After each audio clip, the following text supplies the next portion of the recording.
वाराणसी में लड़की के साथ हैवानियत, सीएम योगी के दावों पर उठे सवाल। बैडमिंटन खिलाड़ी बनना चाहती थी बिटिया, अब लड़कों को देखकर चीख उठती है। क्लास के दोस्तों ने धोखा दिया, ग्रुप ने भी बताई सच्चाई। पूरा मामला क्या है, आइए बताते हैं इस वीडियो में।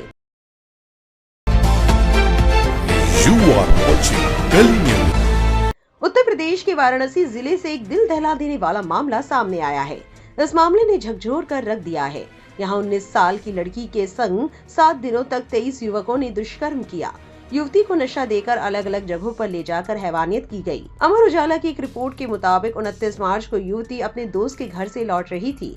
रास्ते में एक युवक उसे झांसा देकर कैफे में ले गया। यहाँ रात भर उसका शोषण किया।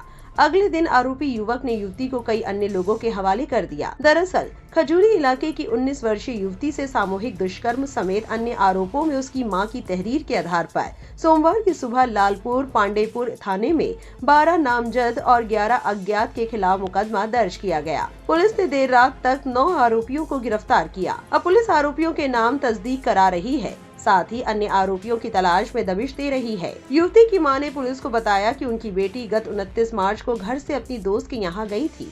वापसी के दौरान रास्ते में उससे राज विश्वकर्मा मिला। राज उसे लंका स्थित अपने कैफे लेकर गया, जहां उसने रात भर उनकी बेटी के साथ गलत काम किया। मीडिया रिपोर्ट्स के मुताबिक 23 लोगों ने एक लड़की को अपनी हैवानियत का शिकार बनाया है।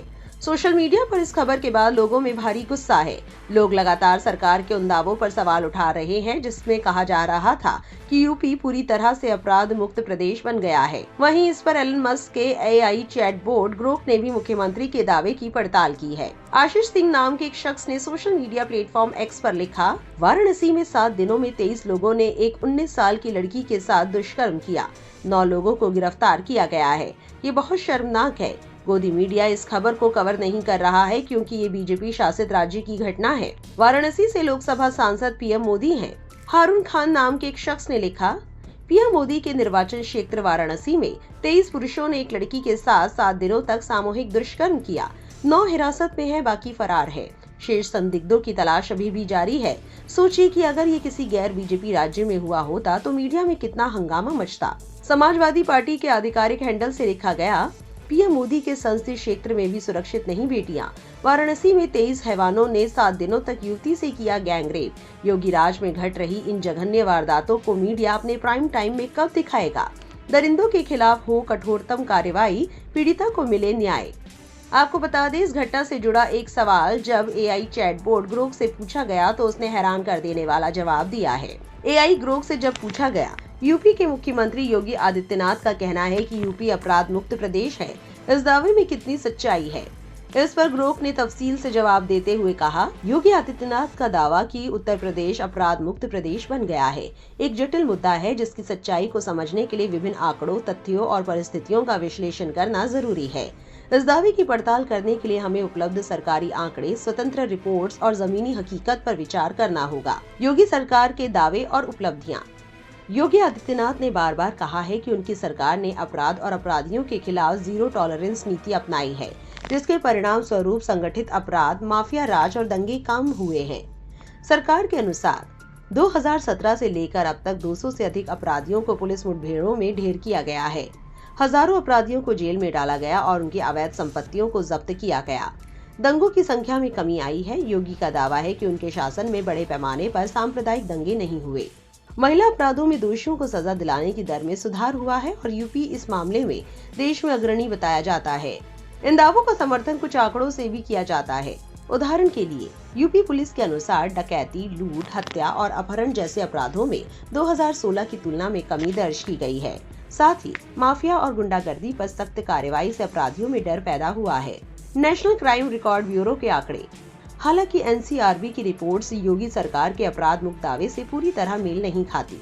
2022 की एनसीआरबी रिपोर्ट के अनुसार यूपी में कुल अपराध के मामले देश में सबसे अधिक दर्ज हुए। हालांकि ये राज्य की विशाल जनसंख्या यानी लगभग 24 करोड़ के कारण भी हो सकता है। महिलाओं के खिलाफ अपराध, बलात्कार, हत्या और अपहरण के मामलों में यूपी शीर्ष राज्यों में शामिल है। दहेज, हत्याओं और गैंगरेप जैसे गंभीर अपराधों में भी यूपी पहले स्थान पर रहा। यहाँ ये समझना जरूरी है कि अपराधों की कुल संख्या को जनसंख्या के अनुपात में देखना चाहिए। यूपी की अपराध दर यानी प्रति लाख जनसंख्या पर अपराध कई अन्य राज्यों से कम हो सकती है, लेकिन कुल मामले अधिक होने के कारण ये चर्चा में रहता है। जमीनी हकीकत और आलोचनाएं। विपक्षी दल और कुछ स्वतंत्र विश्लेषक योगी के दावे पर सवाल उठाते हैं। एनसीआरबी डेटा के मुताबिक महिलाओं के खिलाफ अपराधों में कमी तो हुई है, लेकिन ये अभी भी चिंताजनक स्तर पर है। हाथरस, उन्नाव और लखीमपुर जैसे मामलों ने राष्ट्रीय स्तर पर सुर्खियां बटोरी। पुलिस मुठभेड़ों को फर्जी एनकाउंटर कहकर आलोचना की जाती है और मानवाधिकार संगठनों ने इन पर सवाल उठाए हैं।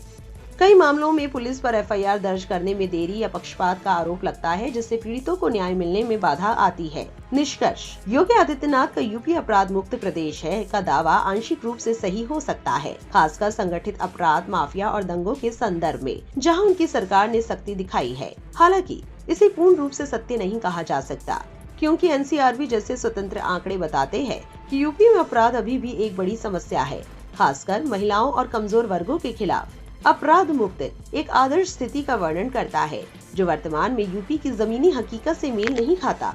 हाँ, अपराध नियंत्रण में प्रगति हुई है, लेकिन इसे पूरी तरह खत्म होने के रूप में प्रस्तुत करना अतिशयोक्ति माना जा सकता है। इसलिए इस दावे में सच्चाई है, लेकिन ये संपूर्ण सत्य नहीं है। ये निर्भर करता है कि अपराध मुक्त की परिभाषा को कैसे देखा जाता है। ग्रोव के इस तरह के सवालों के जवाबों को देखकर वरिष्ठ लेखक अशोक कुमार पांडे अपनी राय रखते हैं और कहते हैं, ग्रोव वही बता रहा है जो सार्वजनिक रूप से उपलब्ध है।